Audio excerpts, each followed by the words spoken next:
Welcome to the Music Wide Open podcast The place for an honest and thought-provoking conversation about music, business, life, technology, and the future, for curious music enthusiasts. and musicians seeking personal growth.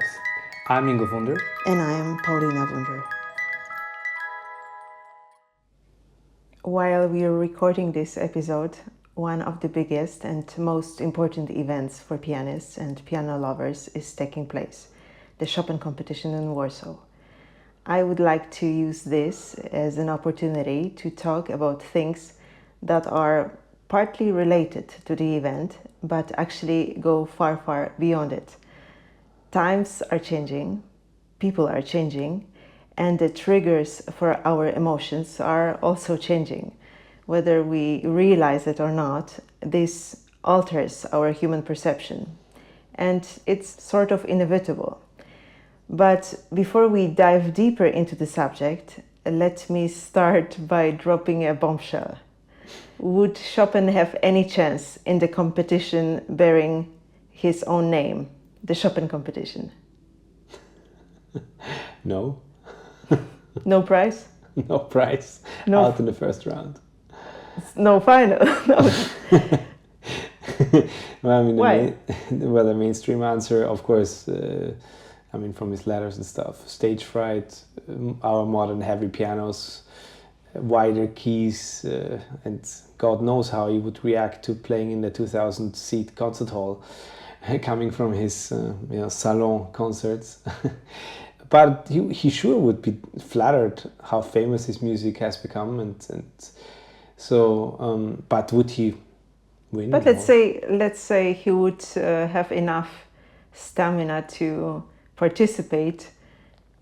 No, unlikely, because he would be penalized for what Chopin does or what Chopin is. Mm.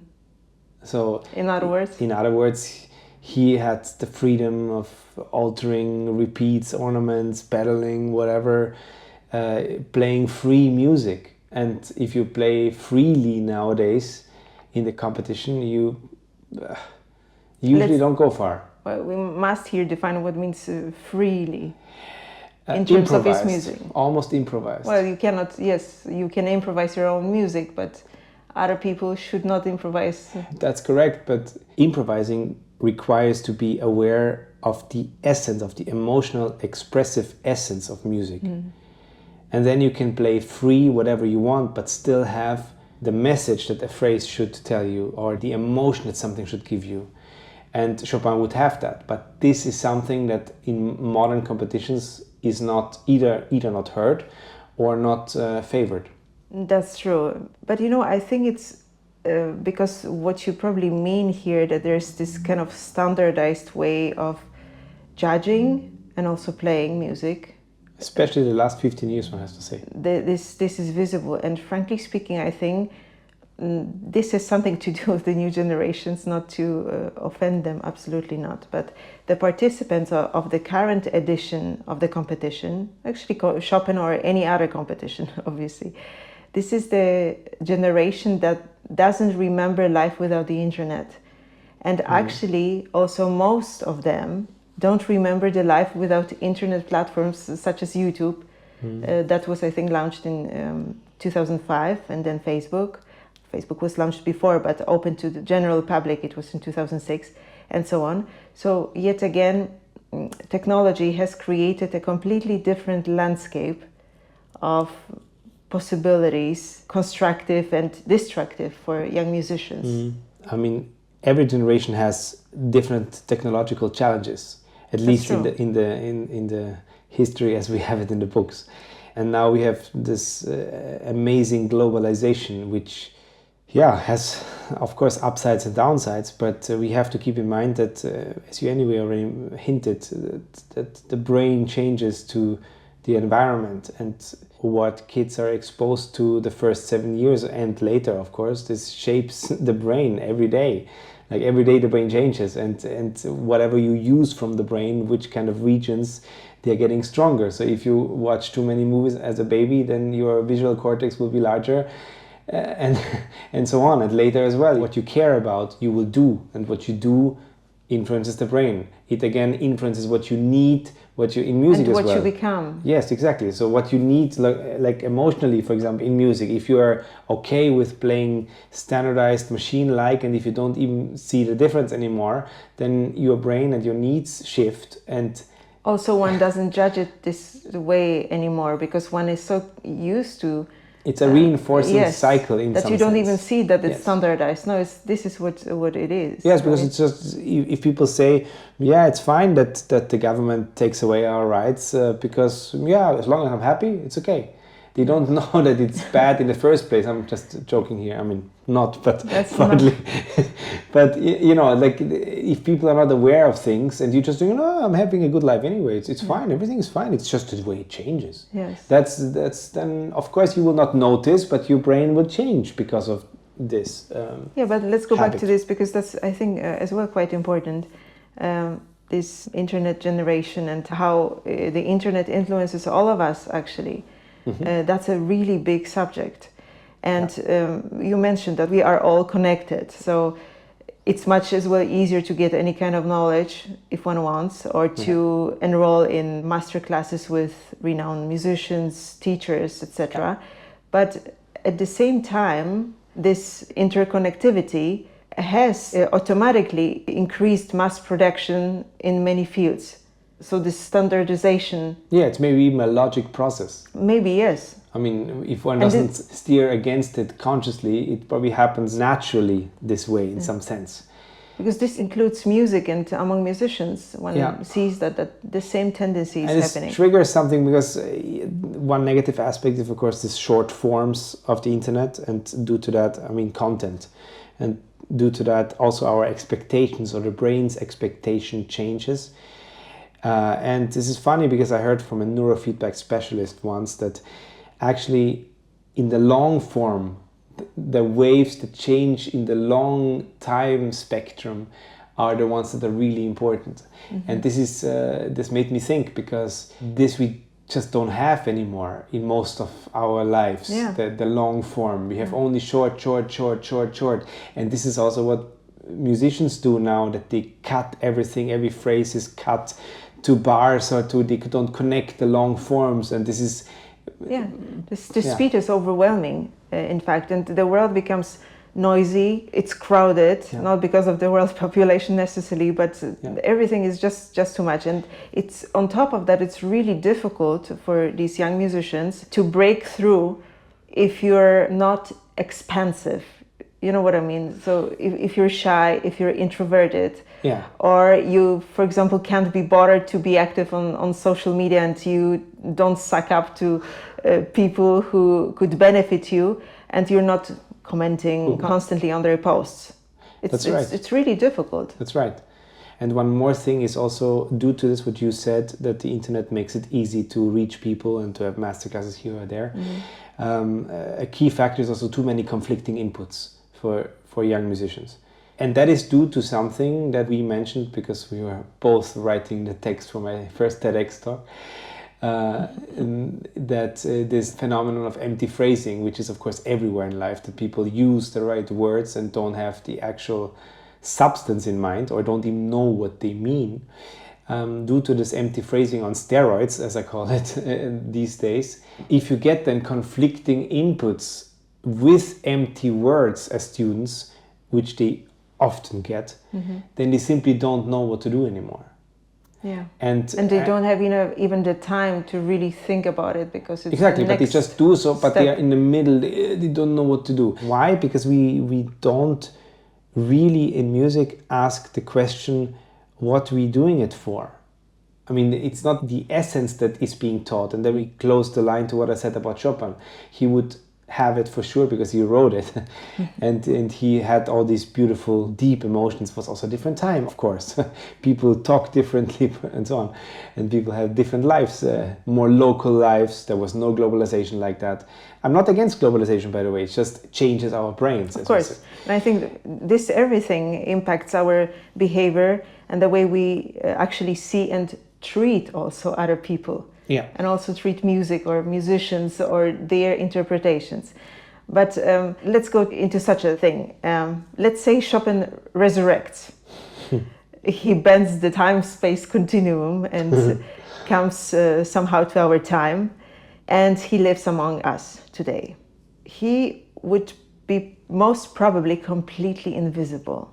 He could write more music of the same quality, and first of all, people would say it was already there, or it's like Chopin but worse, because this is what many people like to say. Others, especially current composers, would say it's not innovative enough. No matter how beautiful it might be, I think people would probably dismiss it, I feel. I think so too. I mean, you would definitely be too sensitive for today's noisy world. Somehow we are now drawn more to extremes. Yes. And this is probably because of this globalization at the end. This is a funny thing, because the way I see it is that we have theoretically much more to choose from, but essentially it narrows us down very much. Because we don't know what to focus on. This is one thing, and because of the hive mind that people have, to always copy other people and don't question, right? Then we kind of narrow this huge space of global possibilities sort of into very few, because some are reinforced and we chase them, we want them, and many people want the same things, and that's why we are actually dumbing down, because everybody wants the $100 million mansion on the cliff.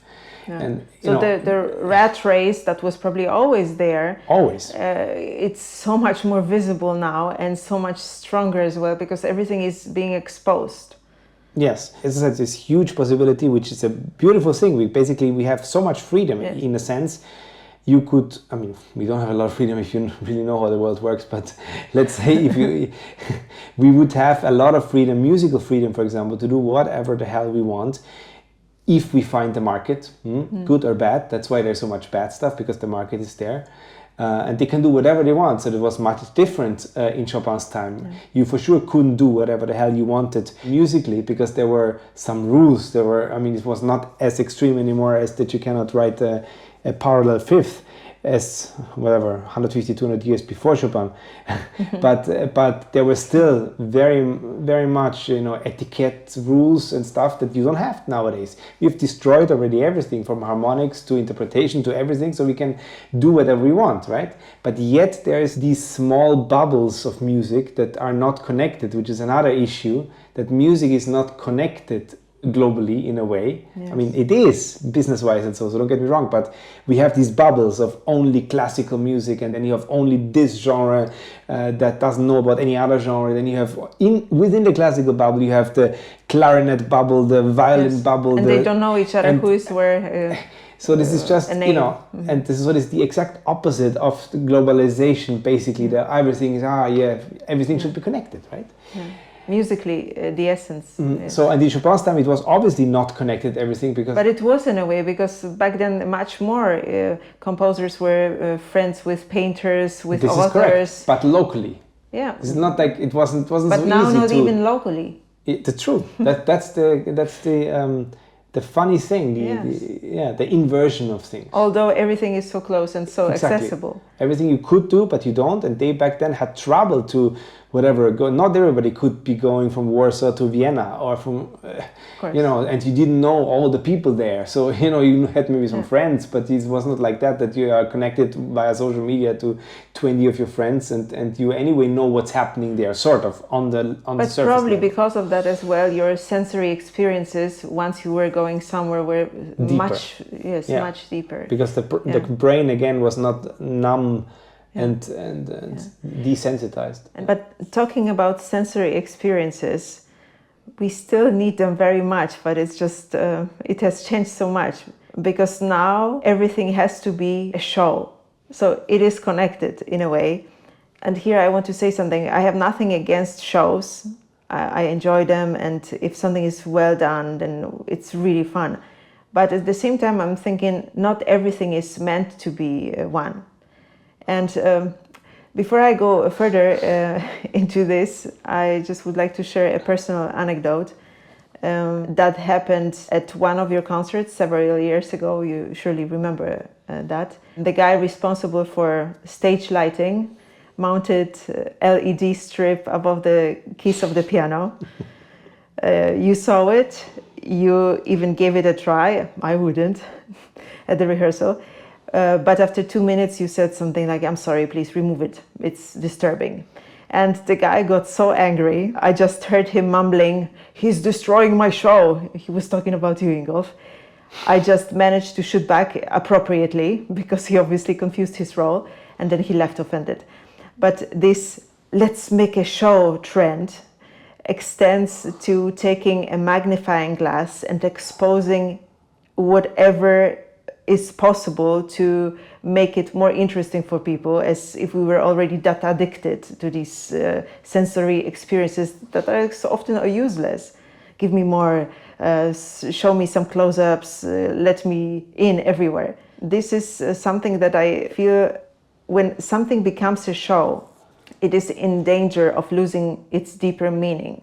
It's sort of hard to find the right balance between caring about the quality of what really matters and not letting such things like marketing, theatrics, or exaggeration take over and make the essence feel secondary. And I feel that everything everywhere goes in that direction. Yeah, I mean, it's market over substance. It's always been like that to an extent. I think just the need for substance is now lower than it was in the past.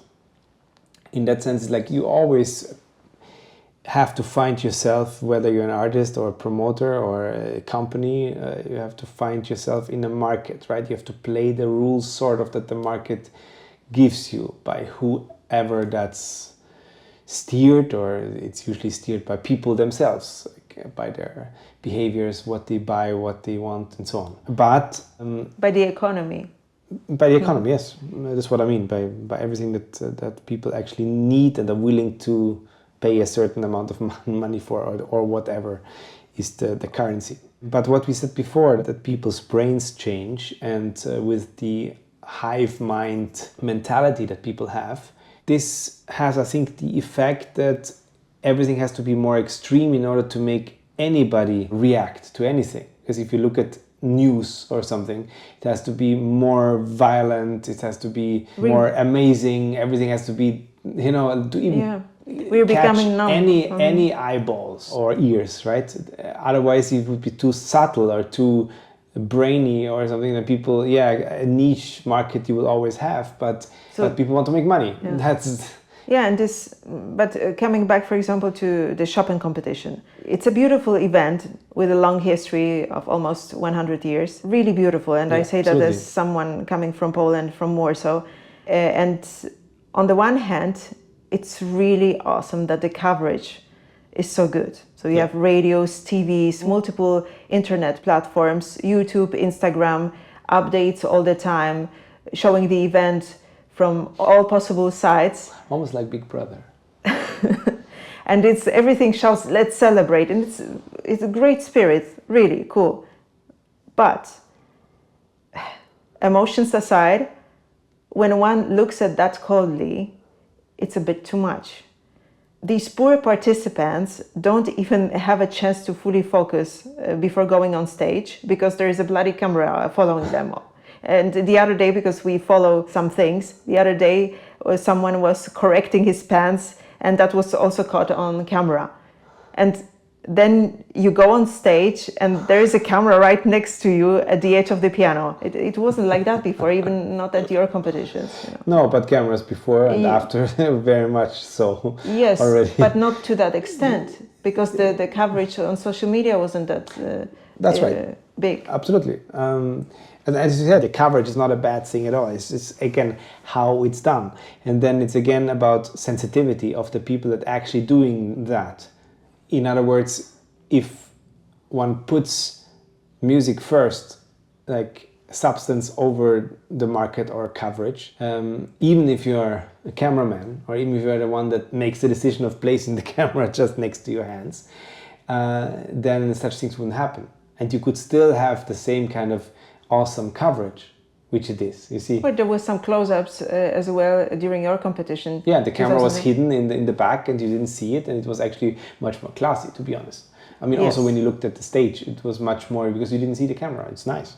Yes. I mean, yeah, and you still had the picture. So it's, but you know, all the things is like, you know, if people take it or are not complaining, then you just, or but how, if it's fine, you know. When one is a participant, a sensitive one, let's say, it's then how can one complain? You cannot complain because you're weak. No. I mean the people that actually do it, that have the, you know, there must be some boards or some staff meeting where it's decided what's being done, and this is exactly there where, you know, this is what we are saying, that the market over substance in general is like in all the people involved. Like that's why the whole classical music market changes the way it does as well, because of the average or median sensitivity level or understanding.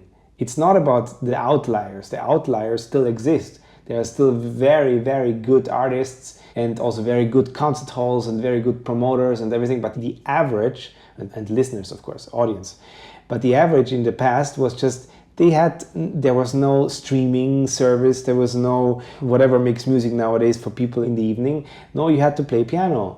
We mentioned that before, but this is a key aspect, that people had to make music manually in order to have some fun. Again, we go back to what the brain wants. The brain wants some nice time in the evening, that's why we need some nice music, and therefore somebody has to play the music. And you were not a great pianist, but at home you played the piano because you could play the piano.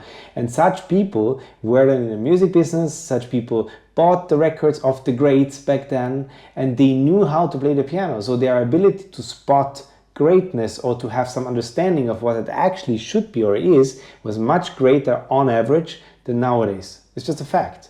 Yes, because they themselves did something.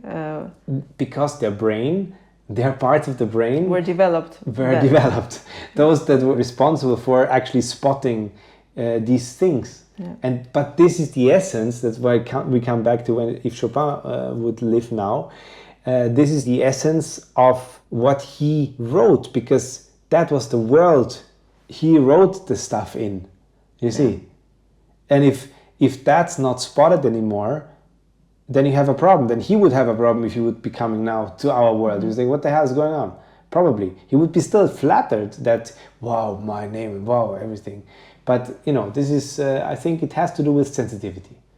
It does. And as this example that I brought up with the stage lighting guy that mounted this LED strip at the piano, such people are involved, you know, they think about events in their own way. It has to be visually attractive, even if the main essence is not visual, and it shouldn't be.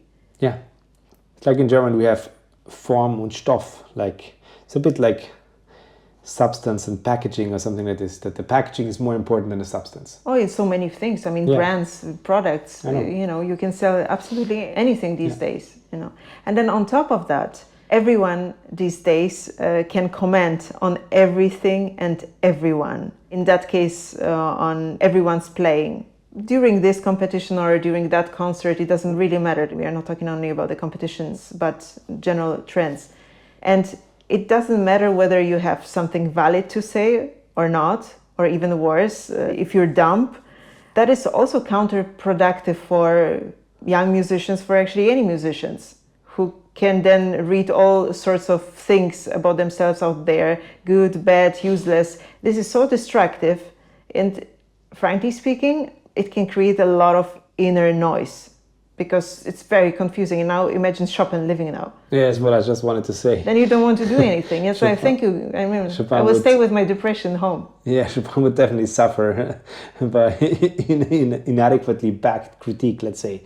Because if you have non-profound or non-supported by evidence comments, then it's pain. And we have a lot of, on top of that, we have a lot of specialists. Yeah. You know, to as well give what they like, what they dislike. And every time I see something of this kind, I'm sorry, I really apologize. But I'm thinking, this is so much out there. And I'm thinking, who cares what you think, in fact, you know.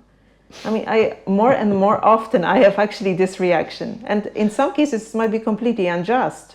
And I'm fully aware of that, because some people have have a point. Yeah. But then it's so much that you read here one thing, there another thing. Somebody's going, I think this was, that was excellent, I don't agree. That was bad, no, I don't agree. And then, and nobody says why things were good or bad. Well, it really depends on the character of the artist. I mean, if Mozart would come back to our times, he would probably shoot back publicly, I guess. I can imagine that. I can imagine him on social media. but then he would probably be labeled as a conspiracy theorist or something. I don't know. Or an arrogant jerk. Oh, yeah, exactly. So, no, but,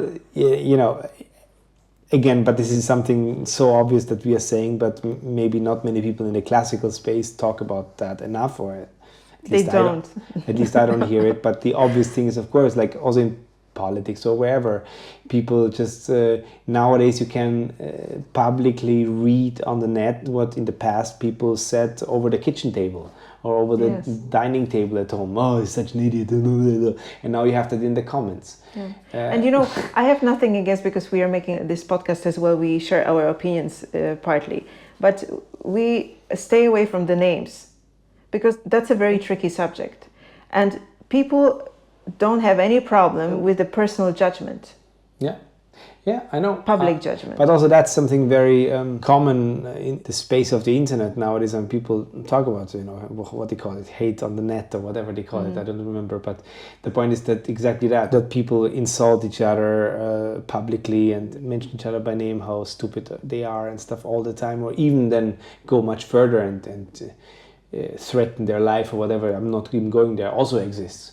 And this is just terrible. But at the same time, if you say something mild or somebody comments on somebody's look in a mild way, then you might have comments like, oh, that's body shaming. So people are sensitive and not sensitive at the same time, depending on what's en vogue from the top. Yes, in a way it feels like that. So these times would be extremely difficult for such a person like Chopin to... Yeah, talking about not sensitive and sensitive at the same time.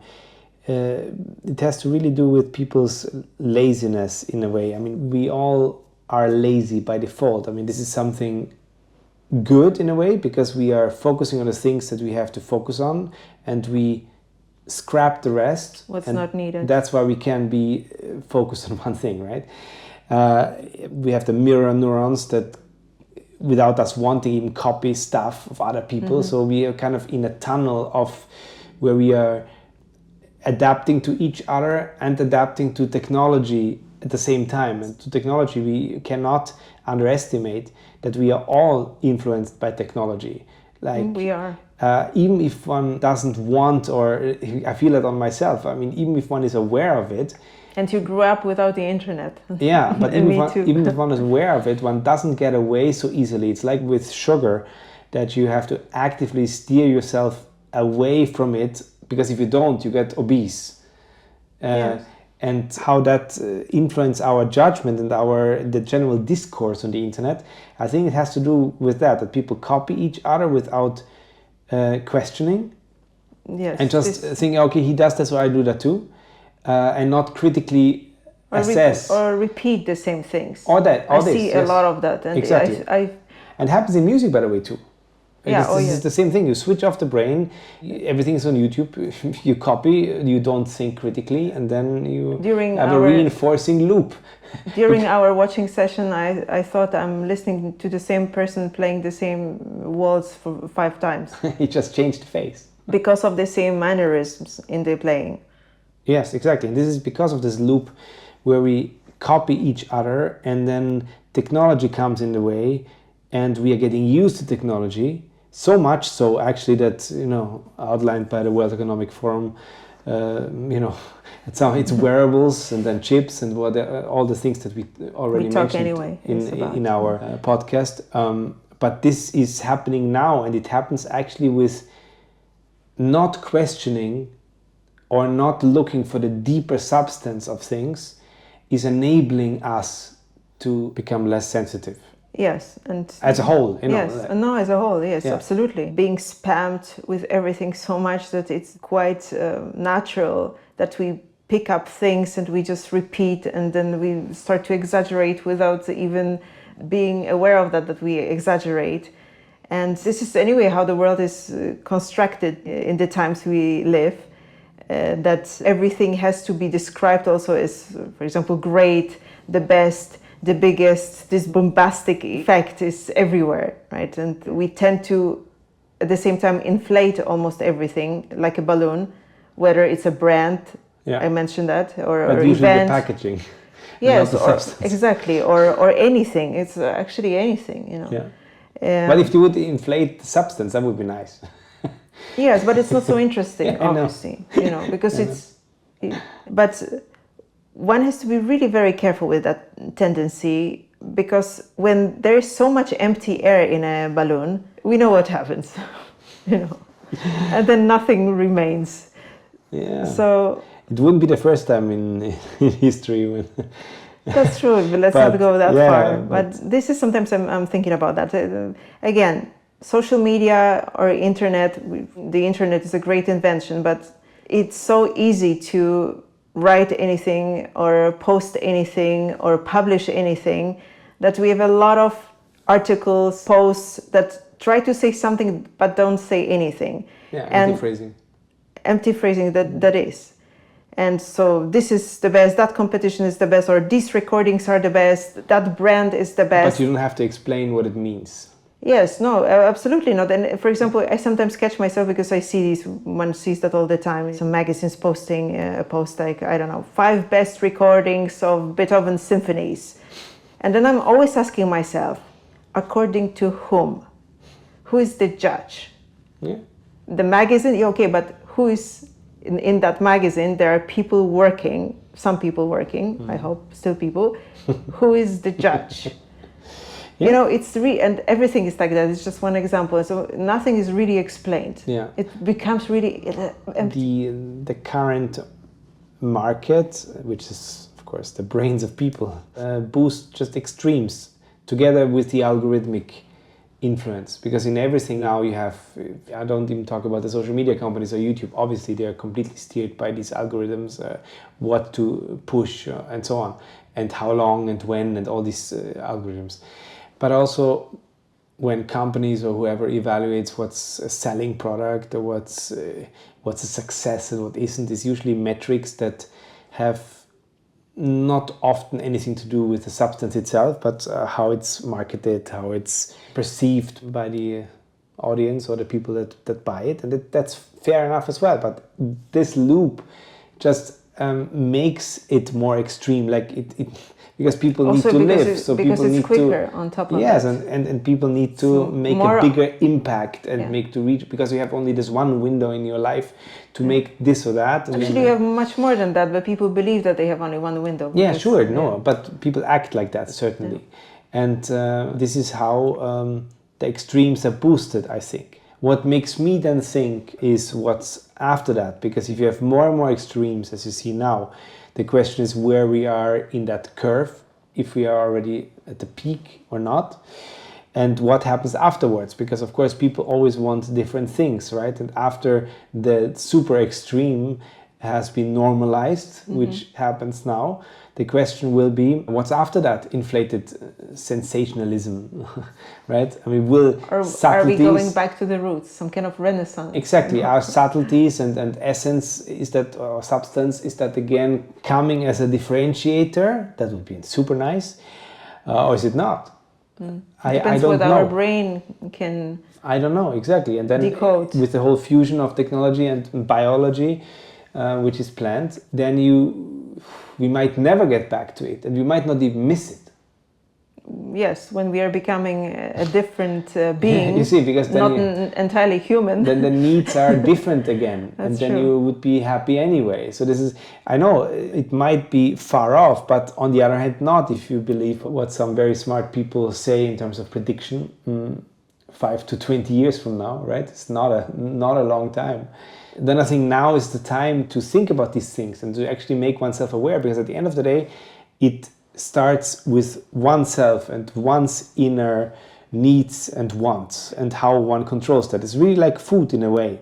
if everybody's on a diet these days anyway. Oh, yes. So some for real, some except for us. but if you're on a diet, you kind of force yourself to eat this and not that, and it will be good for you or not or whatever, but you think it will be good and therefore it will be good. The placebo effect. But in a way, with this as well, what do I want from life? Is it from music consumption or something like this? Do I go with these extremes, or do I rather think like, wait a second, what's going on? Coldly check. It's like what you do in food, right? I mean, if you wouldn't do this cold assessment, you would still eat sugar and fries and burger and pizza. I mean, most of the people, because one likes that. And that's the thing. But if one does the inner assessment, I know, but most of the people. I need vegetables and meat.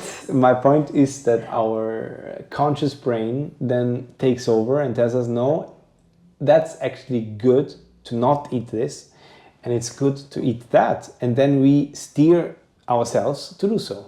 And this should be for the substance. Now, let's go back to music. Food is nice, but that's not the point here. I must share something, because in recent years, I hear that a lot. The phrase high artistic level. And I was thinking once, and I was like, wait a second. To make such a statement that something is high or low, one must compare it to something, naturally, right? But to what? In terms of competitions, for example, do we compare to previous editions of the competition?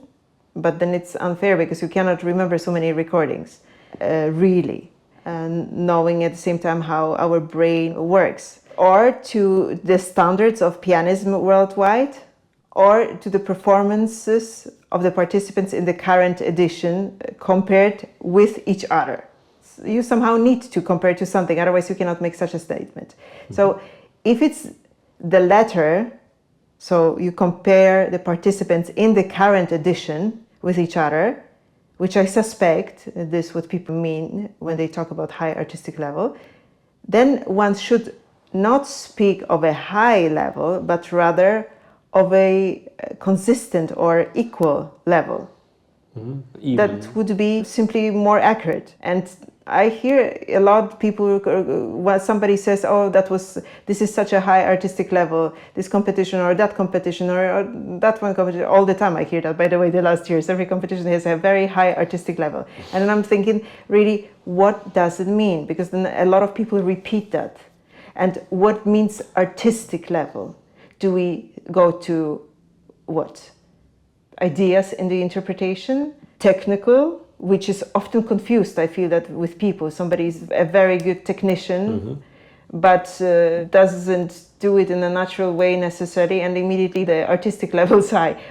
You see, so even in that we exaggerate. Exactly. And not because somebody wants to be, it's not evil. It's just probably just happens. I was just going to say, I mean, we just talked about exaggeration, and this is basically it, because of the market, because of the, boosting. But I don't think it's on purpose, helps. You see. It's just like, okay, let's say something. Not sure. I mean, I also think that those people who say that probably want to sell something. No, but some don't. Some just say that because it's just... But they repeat it, maybe. I think it's just that... But those people who coined it probably want to sell something. To go through the market. And it's actually really, this one has to think about that. In that sense, it's not high or low. It's equal. It's consistent. Yeah. And this is actually so funny, because we talk about exaggeration in many things, like the packaging or the PR of things.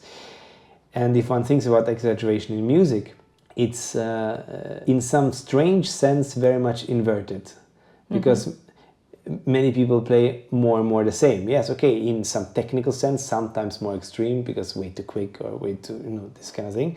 But most of the time, they do not exaggerate musical meaning, for example. Like, they rather play less exaggerated in terms of, whether something is very outgoing, emotional dancing or whatever. It's actually... people deflate and don't inflate in musical sense, right? But everything else is very much exaggerated. So it makes me laugh most of the time. But this is dangerous, well, because if we do it this way and we go into this exaggeration trend, then we simply water everything down, including everything what the long history brought. Yeah. Because everything is nowadays great, the best, the highest. Is it?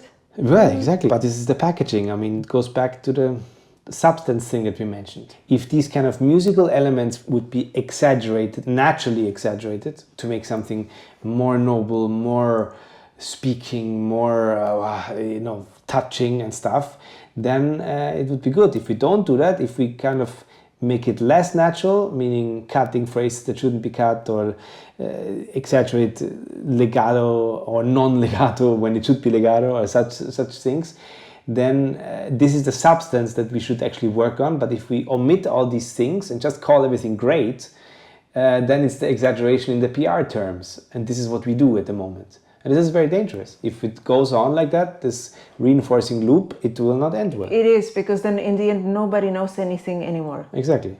And then everything becomes the same.